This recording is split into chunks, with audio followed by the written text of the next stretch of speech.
Israel Hamas యుద్ధం ఆపాలంటే 3 షరతులను Israel పెట్టింది. అందులో నెంబర్ 1, గాజాలో రెబలిజం ఉండకూడదు, అంటే ఇజ్రాయెల్ వ్యతిరేక శక్తుల్ని అనుమతించకూడదు.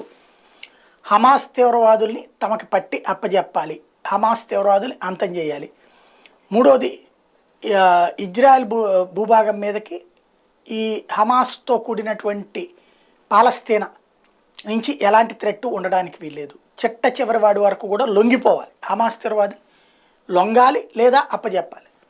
ఇందుకు ఇష్టమైతే కాల్పుల విరమణ అని ఓ పక్కన ఇజ్రాయెల్ చెప్తుంటే, ఇప్పుడు హమాస్ కూడా ఒక షరతు పెట్టింది, కాల్పుల విరమణ ఒప్పుకోం, కాల్పుల విరమణ చేయాలంటే 44 రోజులు 2 వారాలు వారమో కాదు, క్రిందసారి వారం రోజులైనా తర్వాత ఇంకో 2 రోజులు ఎక్స్టెండ్ అయ్యి కొంతమంది రోజులు పెట్టారు. ఇప్పుడు 40 మంది రోజులు పెడతాము, మాకు 3 సీనియర్ తీవ్రవాదులు కావాలంటే దానికి ఒప్పుకోవట్లేదు.